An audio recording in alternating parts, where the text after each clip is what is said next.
सभी को प्रणाम दोस्तों। मेरा नाम प्रेरक त्रिवेदी है और मेरे साथ आज वो बच्चे हैं जो बच्चों ने सीए फाउंडेशन की एग्जामिनेशन दी थी पर वो ये अटेम्प्ट क्लियर नहीं कर पाए। मैं फिर बोल रहा हूं कि वो असफल नहीं है, सिर्फ ये अटेम्प्ट क्लियर नहीं कर पाए हैं। मैं दावे से बोलता हूं इन बच्चों के नाम आप याद रखिएगा।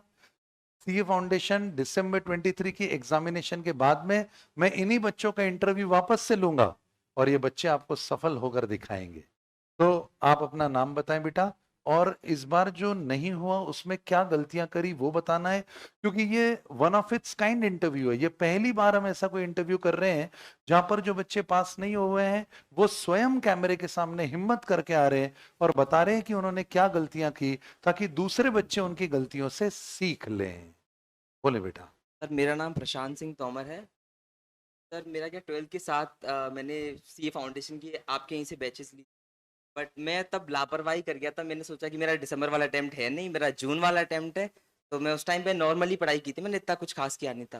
फिर मैं 12th में जाके लग गया था। फिर मेरे पास मार्च में मेरे एग्ज़ाम्स फिनिश हुए थे। फिर मेरे पास अप्रैल में बचा था और जून में हमारे एग्ज़ाम्स थे। तो फिर मैंने सोचा कि मतलब वो चैप्टर्स करता हूँ मैं जिनसे मेरा मतलब एग्रीगेट तो बन ही जाए। और जो आपने बताया था आपका 2 3 4 रूल, तो मैंने वो अटेम्प्ट किया था। तो मैं अपने इंडिविजुअल स्कोर बताऊंगा। मेरे अकाउंट्स में मैंने 65 का अटेम्प्ट किया था, क्योंकि मेरा अकाउंट्स वीक था, क्योंकि मैंने 12th का कुछ किया ही नहीं था। मैंने सीधा यहाँ पढ़ाई की थी मनोज सर से। तो मैंने 65 का अटेम्प्ट किया था, तो मेरा 41 का स्कोर था अकाउंट्स में। और लॉ मेरे को थोड़ा कॉन्फिडेंस था कि मेरा हो जाएगा, इतना डर नहीं लगता था। तो लॉ मेरा इस बार लेंदी पेपर आया भी था, या फिर मेरे को ऐसा लगता था। तो मैंने उधर 80 का अटेम्प्ट किया था, तो मेरे 42 आए थे। मतलब मेरा ये टारगेट था कि मैं पास हो जाऊं बस। कैसे भी करके जुगाड़ लगा के बस तो पास पास हो हो जाए। जाऊं, हाँ, जो भी यही था। हाँ। और मैथ्स में मेरी क्या गलती थी कि मैंने मॉक टेस्ट वगैरह नहीं दी थी, सच बताऊं, क्योंकि मेरा क्या है, जून के टाइम पे मेरा सिलेबस पूरा हो ही नहीं पाया था। मैंने जल्दी जल्दी जो भी हुआ मेरे से तब तब मैंने किया। तो मेरे एग्जाम में मैंने 47 क्वेश्चन अटेम्प्ट किए थे मैथ्स में। तो आई गॉट 42 इन मैथ्स।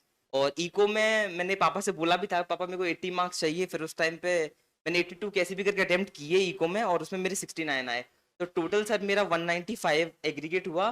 तो मैं 5 मार्क्स से रह गया सर। ओ, और सर कुछ नहीं अदरवाइज करी। इंडिविजुअली आप सब्जेक्ट में हाँ, सब पास में थे। पास था मैं। तो फाइनल कंक्लूजन क्या फाइ गलती ऑडियंस हाँ, ना करे। फाइनल कंक्लूजन मेरा ये है कि मतलब लापरवाही ना करें। एक तो अगर आप इंडिविजुअल्स में फेल हुए हैं, तो आपको चारों सब्जेक्ट्स इक्वली लेना है। ऐसा नहीं कि आप लॉ, क्योंकि बच्चे मेजरली लॉ और क्यूए में फेल होते हैं। तो मतलब आपको सब पे फोकस करना है। और लॉ क्यूए तो अच्छी तरीके से करना है। तो मतलब मैं बस यही बोलना चाह रहा हूँ कि सबको अच्छी तरीके से लेके चलें। और ऐसा ना सोचे कि सिर्फ 40-40 लाना है, क्योंकि फिर आप एग्रीगेट में रह सकते हैं। तो मतलब अच्छा करें तो 200 से ऊपर भी आ जाएगा आपका। इस बार आप श्योर हैं कि कर लेंगे। हाँ, इस बार तो मेरा अच्छा स्कोर, मतलब टॉपर बनना है इस बार तारीख तो। समय नोट कर लो, मैं दावे से बोल रहा हूँ प्रशांत सी इंटरमीडिएट के एग्जाम में पहुंच रहे हैं। ये ही अगले अटेम्प्ट के अंदर वापस से हम प्रशांत का इंटरव्यू लेंगे जब एग्जामिनेशन का रिजल्ट आएगा, इंतजार कीजिएगा। और भी बच्चे हमारे पास हैं। बहुत थैंक यू सो धन्यवाद मच बेटा, सर। बहुत धन्यवाद। आइए, बोले बेटा अपना नाम बताइए। मेरा नाम रियांश खत्री है। मैंने बस बोर्ड एग्ज़ाम देकर ही अपने एग्ज़ाम्स दिए थे और मैं वेल प्रिपेयर्ड तो था, पर मैंने सोचा था निकाल लूँगा।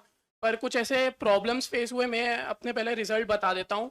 मेरे अकाउंटेंसी में जैसे कि मेरे मनोज सर ने बोला था कि पूरा पेपर अटेम्प्ट करना, मैंने पूरा पेपर अटेम्प्ट भी किया था एंड मेरे 50 नंबर उसमें आ गए थे। और लॉ में भी सौरभ सर ने बोला था कि पूरा पेपर अटेम्प्ट करना है, तो मैंने पूरा ही किया था, तो उसमें मेरे 53 नंबर आ गए थे। बाकी आपने ऐसा 2 3 4 रूल बताया था। पर एक मेजर जो प्रॉब्लम हुई मेरी क्यूए के पेपर में, कि मैंने देखा कि ना मैं हड़बड़ा गया था स्टार्टिंग में, जस्ट जाते टाइम ही। मेरा एक मतलब फोबिया टाइप्स था 11th 12th में, कि मेरे को मतलब मैथ्स मेरे से बनता ही नहीं था। पर क्या हुआ ना कि जैसे कि मैं एंटर ही हो रहा था तो मेरे पैर ऐसे कपकपा रहे थे। तो सबसे पहले मैं ये बोलूँगा कि गलती ये नहीं करनी चाहिए। सबसे पहले तो आपको उस चेयर जब पे आप बैठो तो दूसरों पे ध्यान मत दो, अपने पे ध्यान दो। And you should maintain your calmness first.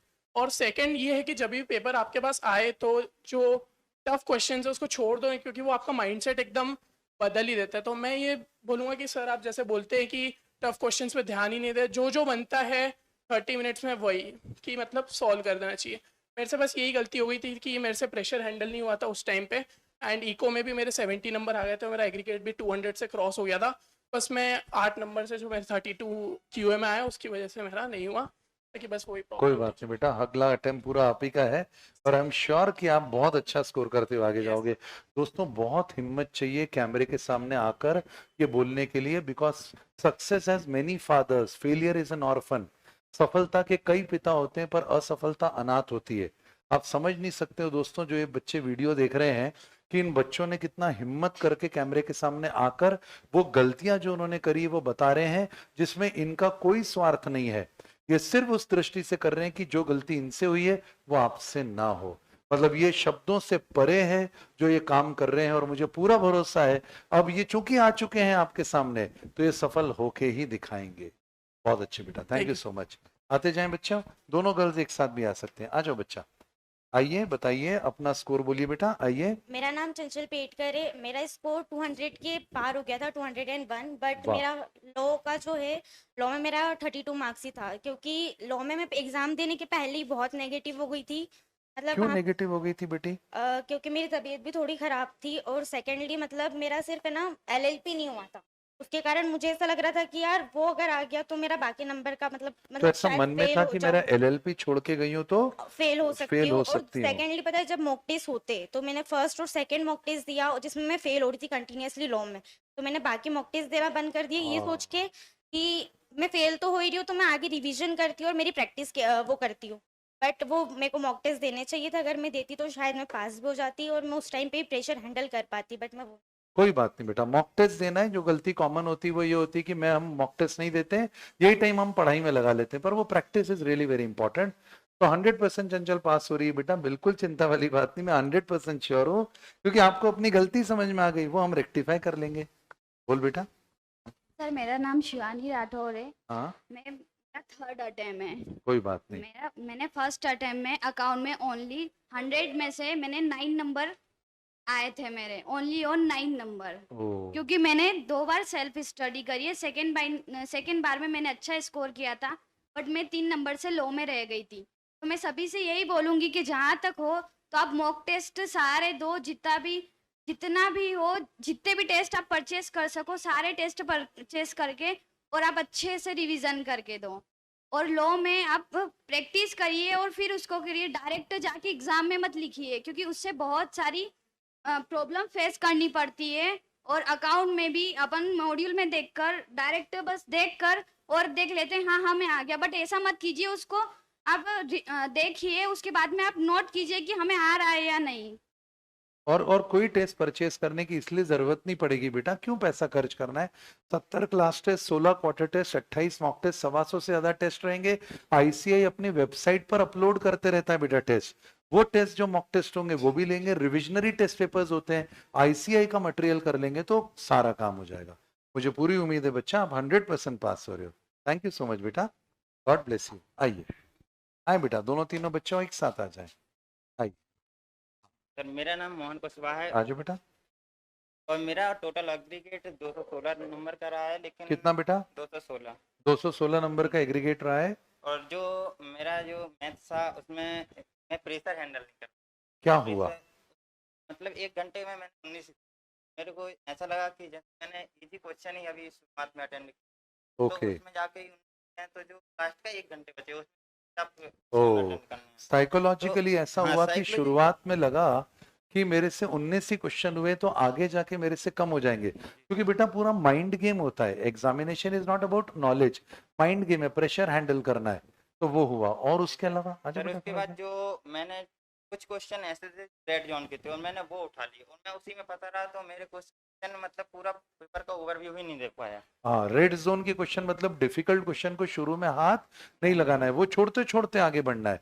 पर वो गलत क्वेश्चन पे हाथ लग गया तो फिर पूरा माइंड डिस्टर्ब हो जाता है। और किसी सब्जेक्ट के तो बारे कुछ में कुछ क्वेश्चन कहना ऐसे चाहिए? भी थे जो मेरे से बिल्कुल एग्जैक्ट बन रहे थे, मतलब कुछ करना ही नहीं था, थ्योरी के क्वेश्चन। सीधे देखा और गोला मारा। 6 क्वेश्चन ऐसे थे जो मैंने मुझे मतलब पेपर में मिले ही नहीं। ओ। मुझे उसके एग्जाम के जस्ट बाद जब फ्रेंड लोगों ने बताया ये भी आया था, तो मैं तो ये बोल रहा था कि ये भी आया था, मैंने तो देखा ही ओ नहीं। मतलब ऐसा बेटा हो गया। ध्यान दिया, ऐसे क्वेश्चन थे जिसको देखते से सीधे गोला मार सकते थे, पर एग्जाम के प्रेशर में उन क्वेश्चंस को देख ही ना पाए। मतलब डिफिकल्ट क्वेश्चन शुरू में ले लिए और आसान क्वेश्चन छूट गए, है ना? आप हमारी सुपर 50 बैच के बच्चे हैं। सर मैं यही मैसेज देना चाहूंगा कि अगर भी कर रहे हो, कोई भी चैप्टर अगर कर रहे हो तो आप उसको इतने अच्छे तरीके से करिए कि आपको कोई मतलब ऐसा नहीं है कि उसको काम चलाऊ कर लिया। अगर जो भी चैप्टर करो अच्छे से करो, भले ही 2-3 चैप्टर छोड़ के चले जाओ। जितना करो बहुत अच्छे से करो, और प्रायोरिटी वाइज देखो बेटा, जो 100 इंपॉर्टेंट चैप्टर्स है वैसा करते हुए भी करा जा सकता है। 100% बेटा आप पास हो रहे हो, निश्चिंत रहिएगा, खुद पे भरोसा रखिएगा। आइए बेटा आप आए। तो सर मेरा नाम क्षितिज तिवारी है और मैंने सबसे बड़ी गलती ये की थी, जैसे आपने बोला था कि मल्टीपल मल्टीपल टाइम रिवीजन करना है, तो मैंने एक बार भी अच्छे से रिवीजन नहीं कर पाया था।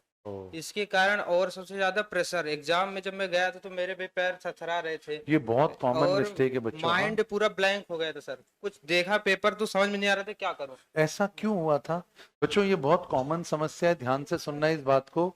ये बच्चे बहुत हिम्मत करके ईमानदारी से सच बता रहे हैं कि एग्जाम में पेपर देखा वैसे ही पैर थरथराने लगे, एकदम ब्लैंक हो गया। ये बहुत कॉमन चीज है बेटा जो होती है। ये इसलिए होती है क्योंकि हम उस समय बहुत ज्यादा सीरियसली लेते हैं उस पर्टिकुलर इवेंट को। Keep calm, it is just an exam. ये एक छोटी सी परीक्षा है बेटा, आगे इंटरमीडिएट है, फाइनल है, इतना सीरियस होने की जरूरत नहीं है। कोई महाभारत का युद्ध नहीं है जो लड़ने के लिए आप जा रहे हो। बोल सर बेटा। जैसे आपने बोला था कि रिवीजन करना है, तो रिवीजन भी एक तो नहीं कर पाया था अच्छे से, उसका मेन वो था कि कैसे रिवीजन नहीं कर पाया, और दूसरा जब एग्जाम में देने गया तो एकदम माइंड में लग रहा था कुछ बन ही नहीं रहा। फर्स्ट क्वेश्चन उठाया, उसके बाद देखा उसको वो ही नहीं बना फर्स्ट क्वेश्चन। ऐसा जब एग्जाम में होगा तो पेपर छोड़ के बैठ जाओगे, 5 मिनट शांत रहोगे। अगर जरूरत पड़ी तो प्राणायाम भी कर सकते हैं। प्राणायाम एक सांसों को नियंत्रित करने की बहुत अच्छी प्रक्रिया है। आपको कुछ नहीं करना होता है, एक नॉस्ट्रिल से बंद करके सांस अंदर ले रहे हैं, दूसरे से बाहर कर रहे हैं। 5 बार प्राणायाम करते से ही आपका मन शांत हो जाता है बेटा। दुनिया की परवाह नहीं करना है कि यार एग्जाम चल रही है और ये प्राणायाम कर रहा है। अरे भाई ये भारतीय संस्कृति है, इससे हम अपनी ब्रीदिंग को प्रॉपर करते हैं। सांसें अगर थम गई तो जीवन खत्म हो गया। तो जब हम स्ट्रेस में होते हैं तो उसको रिदमिक ब्रीदिंग पे लाना जरूरी होता है, और ऐसे करके शांत होकर आउटकम के बारे में नहीं सोचना है, और जो वर्तमान की प्रक्रिया है उस पर ध्यान देना है। क्या होगा क्या नहीं होगा ये नहीं सोचना है। मेरे साथ भी होता था, बहुत दिल धड़कता था मेरा जोर जोर से, ऐसा लगता था कि दिल निकल के बाहर टेबल पे आ जाएगा। मेरे साथ होता था ऐसा। फिर बाद में समझ में आया मैं बिना मतलब हाइपर हो रहा हूँ, भाड़ में जाए। एक बच्ची जो हमारी सिलेक्ट हुई है उसने तो मंत्र दे दिया, भाड़ में जाए, बस यही मंत्र है हमारा। अपनी सुपर 50 की संस्कृति नाम की बच्ची है, भाड़ में जाए, भाड़ में जाए बोल बोल के ही पास हो गई वो। क्योंकि इतना हाइपर नहीं होना है बेटा, छोटी सी उम्र है, सड़ी सी एग्जाम में इतना लोड नहीं ले सकते अपन। बस ठीक ये है। सर मैं ये कहना चाहता हूँ कि प्रेशर मत लो एग्जाम में, प्रेशर मत लो यार, फ्री माइंड से जाओ फ्री माइंड से जाओ, और उसके लिए ज्यादा से ज्यादा मॉक टेस्ट देते रहो बेटा। हाँ मॉक टेस्ट और भी सर हाँ मैंने 3 यार, मॉक टेस्ट दिए थे और तीनों में मतलब 30-32 नंबर आए थे, और एग्जाम में मेरे भी 33 नंबर आए। और उसके बाद बाकी के 4 नहीं दिया वो आपने। भी मैंने सोचा कि घर में बैठ के इससे अच्छा प्रैक्टिस कर लो। देखो ये गलती हो रही है। ये आज का टेक होम लेसन है बेटा, कि 7 दिन के 28 मॉक टेस्ट हो रहे हैं, उसमें 3 ही दिन के मॉक टेस्ट दिए, ये सोच के कि बचे हुए 4 दिन जो है वो हम सेल्फ स्टडी कर लेंगे। अरे जो करना है अभी करो बेटा, उस समय जब टेस्ट का टाइम है तो टेस्ट देना है, फेल तो फेल, पर पूरे 7 टेस्ट दो, 7 दिन के 28 टेस्ट दो, ताकि प्रेशर हैंडल करना आ जाए। ज्ञान की कमी नहीं है इन बच्चों के अंदर, सिर्फ सिचुएशन को हैंडल नहीं कर पाए, ये स्थिति बनी है। कोई बात नहीं बेटा, पक्का करेंगे अपन इस बार। बोल बेटा। मेरा नाम देवेंद्र सिंह मंडलोई है। मैंने खासकर गलती ये की थी कि एग्ज़ाम जब हो रही थी उससे पहले मतलब हाथ करके मतलब खुद ही रीडिंग कर रहा था। मैं उस टाइम भी रीडिंग कर रहा था। एग्जाम के पहले तो एग्जाम से आईएमपी पहले आईएमपी IMP देखते चले जा रहे हैं, ताकि कुछ उस इंपॉर्टेंट टाइम आ गया। जब मुझे रेस्ट करना चाहिए था कि मतलब यार माइंड को थोड़ा रिलैक्स करें, इससे मैंने और अच्छा करके ज्यादा पढ़ना की सोचा, बहुत और काम जो की पढ़ा बात। था वो भी मुझे याद नहीं रहा। एग्जाम के पहले बिल्कुल नहीं पढ़ना है, हॉल में जाते समय बिल्कुल नहीं पढ़ना है, सुबह से हाइपर नहीं होना है, एक रात पहले से रोना धोना शुरू नहीं करना है। ये कोई जीवन की सबसे बड़ी परीक्षा नहीं है, सड़ी सी परीक्षा है। ऐसे ढेरों परीक्षाएं आते जाएंगी, उसको बिल्कुल जगत मिथ्या मानकर चलना है कि मैं तो मस्ती में जाऊंगा।